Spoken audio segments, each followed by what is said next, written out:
Loving and Living Your Way Through Grief, Chapter 1, Lori's Letter. Maya Angelou said, "Try to be a rainbow in someone's cloud."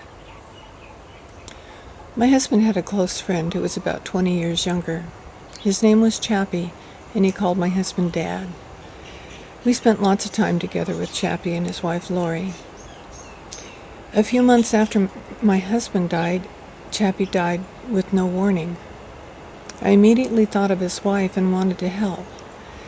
Since she lived on the mainland and I lived in Hawaii, I couldn't visit her or take her a casserole, but I was inspired to write her a letter.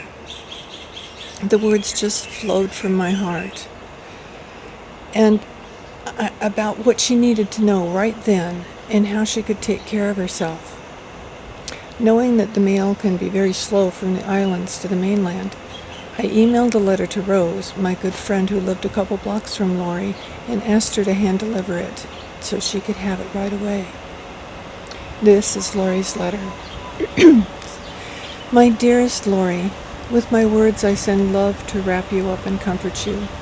There's no easy way to go through the experiences that you're having now. The most important thing to remember is that this is the worst you can feel. And because of that, every moment, every day will be better than the day before. It might not seem like it right now because the better part is so small, but it grows as time passes. Right now, take care of you. Don't think of it as selfish, but rather know it's self-care. Cry when you want.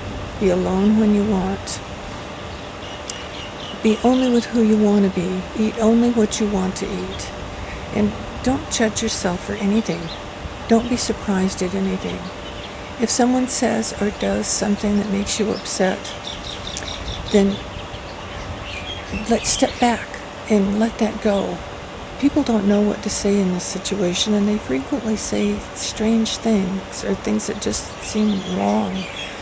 Don't waste your energy trying to find out why they said what they said or did what they did. Just love them. Forgive them. They're trying to do something, but they don't know how. Let people do things for you. Let them take care of you. If they keep asking what they can do, just ask them to hold your hand and sit with you for a while or get you a cup of tea. You don't need to take care of them right now. People say dumb things. Sometimes I feel like if one more person says, "I'm sorry for your loss," I'll just scream. So now when someone says that, I think about what they could say if they would say something better. I know I'll never say that, and I know it's never spoken with malice. Just say thank you. Saying thank you is healing. I keep track of everything people did and every flower they sent and wrote personal thank you notes. Something about the process of writing the notes helped get me stronger, helped me to be able to smile again when I didn't think that would happen. I also got a journal for letters just to Ron. I write him whenever I need to. I can miss him. I can crave him. I can be really angry with him. It doesn't matter. What does matter is that I'm expressing how I feel at that moment. And everything that I feel and that you feel is okay. The more I write about something, the less it weighs on me. Keeping things inside just causes stress and all that comes along with that. Expressing myself is like letting go of a deep breath of air. There are lots of things now that I don't have to keep writing about, and that feels really good. I've also established a daily meditation practice. It takes different forms all the time. Sometimes it's a walk, sometimes it's sitting outside where it's beautiful. Sometimes it's just being still. This allows me to reboot and refresh, and I highly recommend it. And your dear daughters, just love them. Listen to them without judgment. They may say some strange things, and that's okay. Just love them. If you can, spend some time sitting with them. They may be really angry in addition to being really sad, and they have a right to be. No one wants to never be able to be with their father again. Just love them, hold them, let you know you hear them. I'm always here for you. I've had way too much experience with this and would love to use that experience to help in any way I can. My love always, Emily. I kept thinking about Lori and wanted to do more.